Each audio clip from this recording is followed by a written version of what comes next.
Hello, thank you for joining us on this episode of Sports Bets for Free. My name is Scott Jenkins, your host. Just a local sports bettor here in Phoenix, Arizona. And hopefully today with our plays and your plays, it's going to be another profitable day for you. May 22nd, Major League Baseball slate. Short schedule for the day. Only 9 games in the major leagues. And of the 4 teams we fade or follow, only 1 in action. So what a hopping 3 days it has been so far. Wow. Big time stuff going on in Major League Baseball.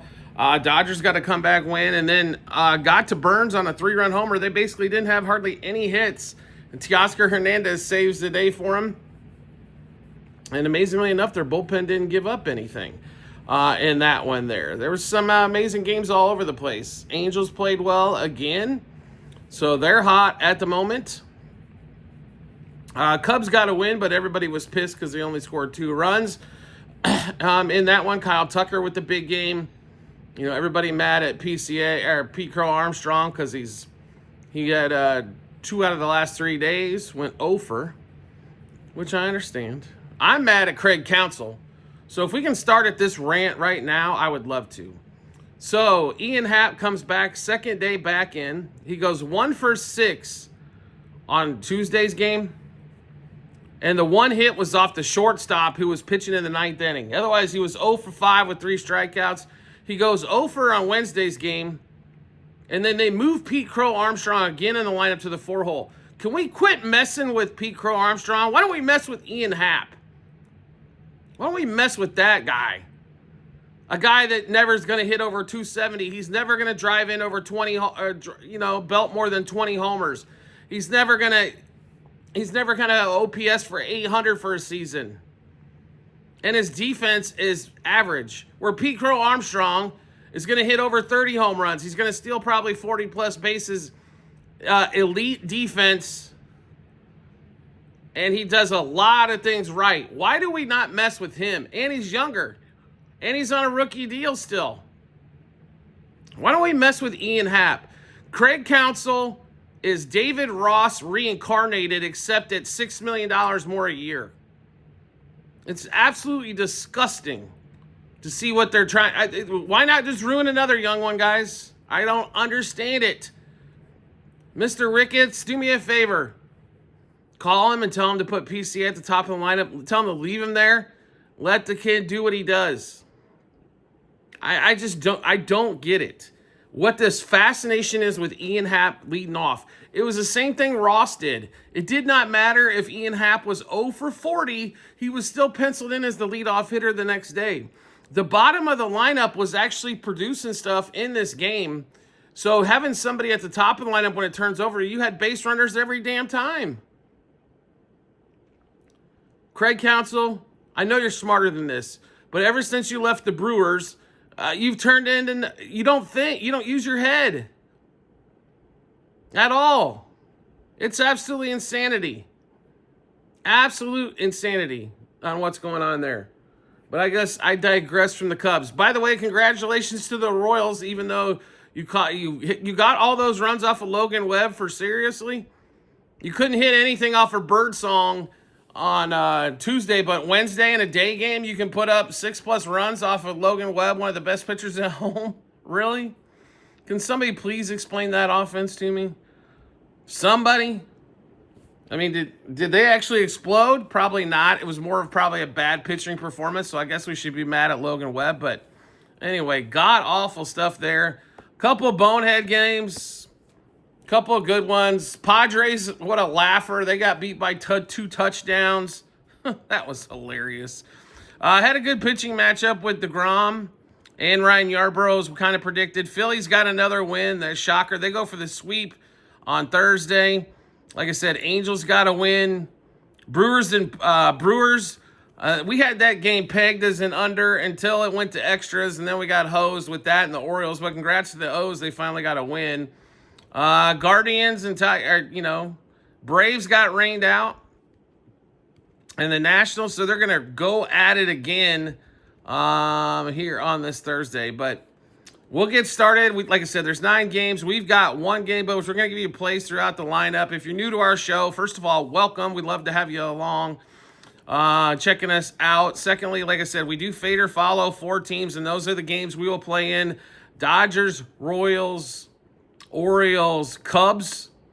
Everybody's off today except the Orioles. So we've got just 1 game, but trust me, we got more bets than you'll probably play for the whole lineup just in 1 game. So let's get started, shall we? We'll get started with the early game at 12:35 Eastern Time. Why not a little bit more Yankees and Rangers? Carlos Rodon, Nathan Eovaldi.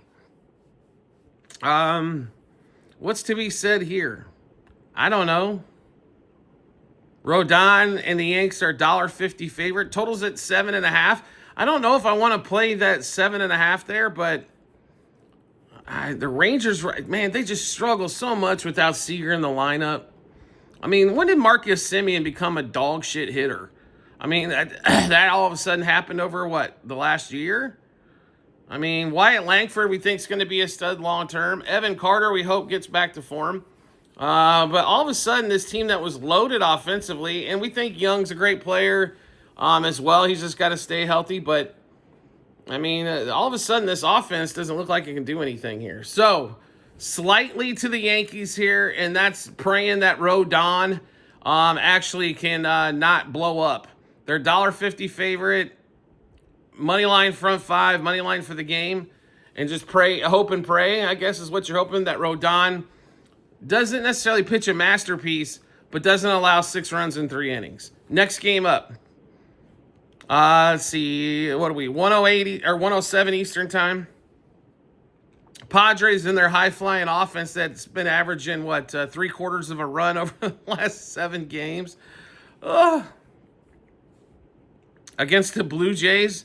Bowden Francis, Kolek in this one. All right, so the Blue Jays put up 14. They put up 2 touchdowns against the Padres late in the game for most of it.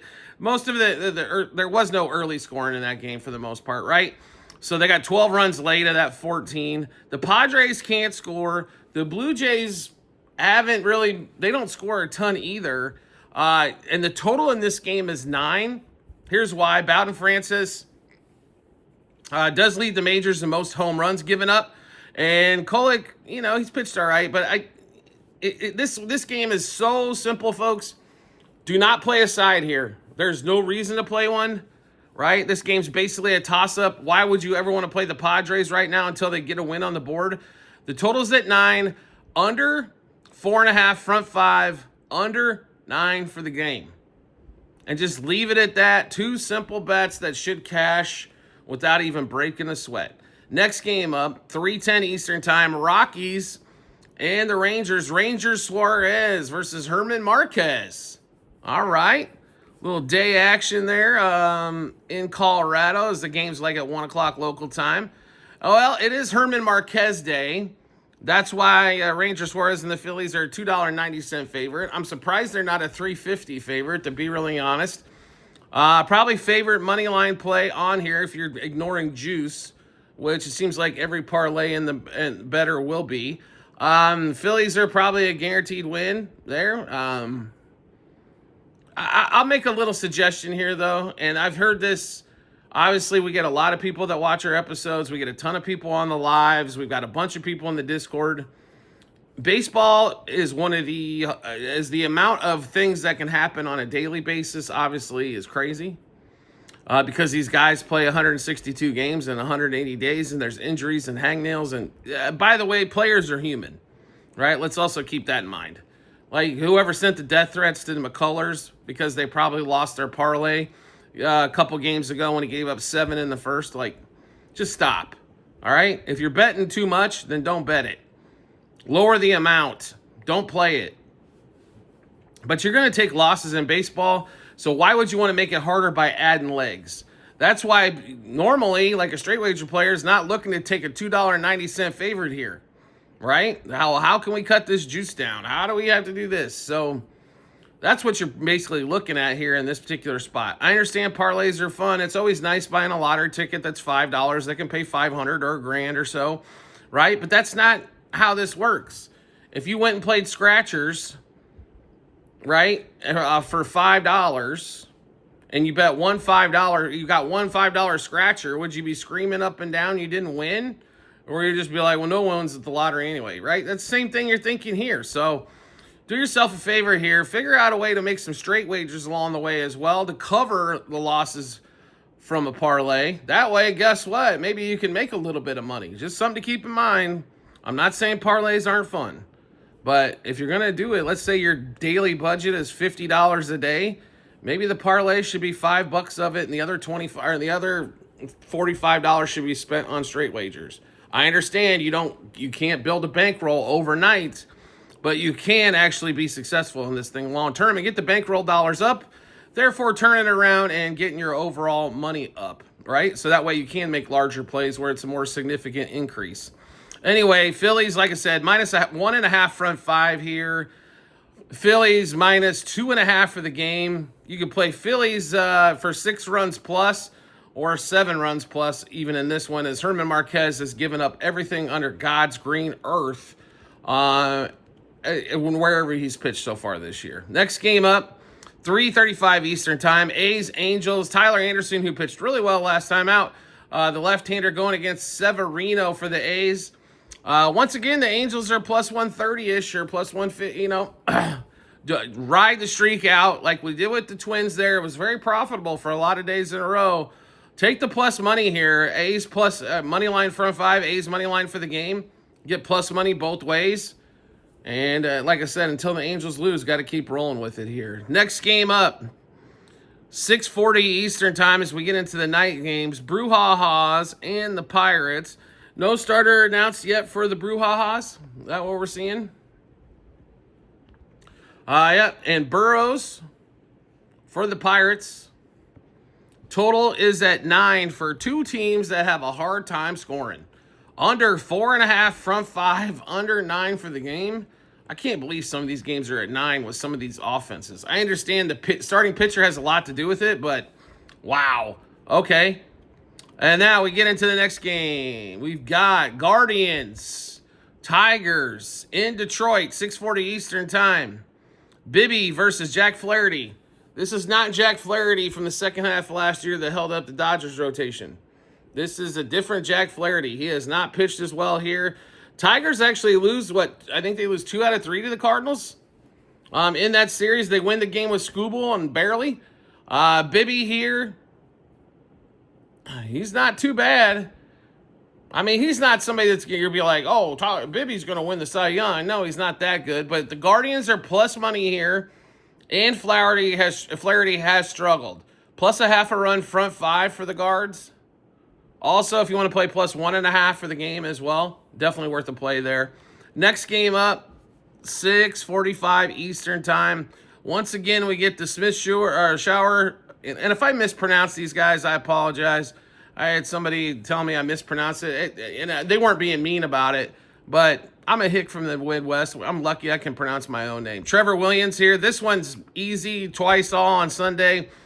Braves minus with Smith Shower here. Trevor Williams is lucky to go 5 innings if he goes, and he's almost a guaranteed 3 runs to give up as well. So only being $1.50 favorite here for the Braves. Take them minus a half a run from 5, minus 1.5 for the game. Money line from 5, money line for the game. All of those will play very nicely in that one. Next game up, 6:45 Eastern time as well. Orioles, Red Sox. So the the Red Sox-Mets series, in typical fashion, the Mets should win the first 2 games of that series. They lose both of them. Game 3, Garrett Crochet's pitching for the Red Sox. Pitching matchup definitely favors them. And what happens? Of course, the Mets win that one, right? Now, the Red Sox did help. I mean, they at least got to a push for the front 5, but they struggled late. It happens. They still took 2 out of 3 from the Mets, who are one of the better teams in the National League. Not the best team, but they're one of the better teams, right? Giolito in this one versus Povich for the O's here. Povich last time out, by the way, had like 10 strikeouts. I do not see him striking that many dudes out here for the Orioles. For the Red Sox. Devers is red hot right now. Bregman against left-handed pitching, normally really strong. Now he's had a few at-bats against Povich, and I think he's like 1 for 5 lifetime. Ref Snyder who you can't find everywhere. Like, he was only on like one of the 4 books, but he is kind of the left-handed smasher for the Red Sox. He's like got a tremendous record against Povich for the short time that Povich has actually been up in this one as well. So this should be smash central. And then Giolito on the Red Sox side. The Orioles finally broke through the 4 barrier. Had to go to extras to do it, but against the Brewers in Game 3 of that set, finally scored 8 runs. Wow, look what happens, right? If they can execute here, the total's at 8.5 to 9, starting to push to 9 everywhere. But I will say this, if the Orioles can execute some hits here and drive some stuff home and not strike out a ton, this game could easily be 12-13 and be an easy cakewalk over. So this game, we are focusing on that total, and that's what we're going to play here. Red Sox, Orioles over 2.5 first 3 innings, over 4.5 first 5 innings, over 8.5 for the game. Orioles and the Red Sox, yes, run first inning. That's right, we're actually playing a first inning bet for all of you that love the 6-out sweat. We hope it doesn't even go 6 outs. We'll just take a leadoff homer from whoever the Orioles got, which we hope is Gunnar back at the top of the lineup, but you never know. Then we've got Orioles over 4.5 team total, Red Sox over 4.5 team total. Both of those are plus money. Povich under 5.5 Ks. Like I said, I think he shot his wad in his last one with 10. Giolito under 5.5 Ks. I mean, obviously they don't have to strike a bunch of people out. That cashes those tickets. But also if they get bounced early is kind of what we're anticipating as well. Giolito over 4.5 hits allowed. Povich over 4.5 hits allowed. Then we've got Povich and Giolito both over 2.5 earned runs allowed. Both of those are at plus money as well. We have got a bunch of batter props. We're going to give you Henderson and Bregman separately. Henderson, we're going to play for a home run double over 1.5 hits, runs, RBIs, 2+ total bases, 3+ total bases, 5+ total bases. He got a couple of hits in yesterday's game. We're also going to play him for 2+ hits and 3+ hits, so some big plus money bets there as well. We think maybe Henderson can open up a little bit. He has never faced Giolito before. Why not start right now? The other one that we have as well is Alec Bregman. We got Bregman for a home run double, over 1.5 hits, runs, RBIs, 2+ total bases, 3+ total bases, 5+ total bases, 2+ hits. Now, we did play Ref Snyder as well. Like I said, he was only at 1 book. So I will give you a heads up. If you don't want any void tickets, do yourself a favor, wait to see if Ref Snyder's in the lineup. Then you'll know. But obviously, we're sending this out, 18 hours early, so we don't know if he's going to play yet. So just keep that in mind for Ref Snyder. But we'll give you the rest of the plays here as well. So Mullins, Ref Snyder, and Devers, same 6 bets apiece. Home run, double, over 1.5 hits, runs, RBIs, 2+ total bases, 3+ total bases, and 2+ hits. Last game on the board, Astros at home hosting the Mariners. So the Mariners come back to get a win against the White Sox. I'm surprised they could score that many runs in there in Chicago. They're on the road at Houston. McCullers on the mound and Kirby on the mound for the Mariners. The Mariners are favored here. I understand McCullers has not pitched well, but really you're going to favor the Mariners a little bit in this one? I thought this one would be a toss-up. Instead, the Mariners are $1.30. So this is how we kind of explain this one here. I think the Mariners win here, but the value really is on the Stros. So it depends if you're just going to play this to win or if you're playing it as a value bet. Value bets don't always win, but that's where the value is. But since we're going to try to give you winners on this show here, I would say money line for the Mariners front 5, money line for the game. Probably pretty good way attack to both of those. All right, so we just went through a bunch of bets. How do we get a chance to take a look at all those bets? No problem whatsoever. All you have to do is follow or take a look at our Google Sheets, which you can find on our TikTok and YouTube channel pages as well at the end of every episode on YouTube. It's a link to our Google Sheets, docs.google.com/spreadsheet, bunch of other stuff behind it. Click on the link. Go to the Baseball 2025 tab, scroll down to May 22nd. You'll be able to see all of our bets, what juice we got those at, how many units we wagered, what book we placed them at as well. Do you like the content that you're seeing here and would like to see some more? We would love to have you along for the ride. All you need to do is hit follow or subscribe, depending on the social media platform you're watching us on. We'll show up in your follow or subscriptions tab, or make life simple for yourself, which most people want to do. Turn on notifications for that social media platform, and you'll get a notification sent to your phone or device to let you know we dropped a new episode of bets, which will give you plenty of time to match those up with your bets and give you a ton of confidence you need heading to the betting app or betting window. Private Discord channel is available for everyone out there as well. For less than a price of a cup of Starbucks, that you're going to buy you're going to buy probably 2 to 3 of those a week, and we're asking for once a month. On that $6, $10, or $25 per month for the Discord channel, $6 is nothing, folks. $6 is not even 2 gallons of gas for a month to get yourself some help when it comes to sports wagering, whether you're new or been doing it a minute. Here's the bonuses you're going to get by joining the Discord. Number 1, you get all the bets early, so you can't get ahead of some line moves and juice moves and all that good stuff. Number 2, you're going to get bonus bet material out the wazoo and an education. Education's never a bad thing, especially when we're spending money trying to make money, right? So you're going to get bonus bets. Golf, we just already put out, which we won't have a show for. Formula One will also be out tomorrow, which we won't have a show for. We will have it for basketball and baseball this week. But there's a lot of bonus bets you're getting. Bonus parlays, we'll throw some fun ones out there for the Discord as well. So, there's a lot of things you're going to get. Plus, you can ask questions. As we're not, the amount of, and I appreciate everybody's support, trust me, but on TikTok, the amount of volume of questions, unfortunately, we're not going to be able to get to. But if you're on the Discord, you will get your question answered.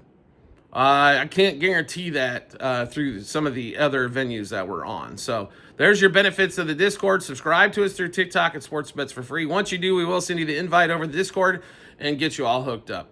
We do appreciate everybody's support as always, and we look forward to seeing you on the next episode.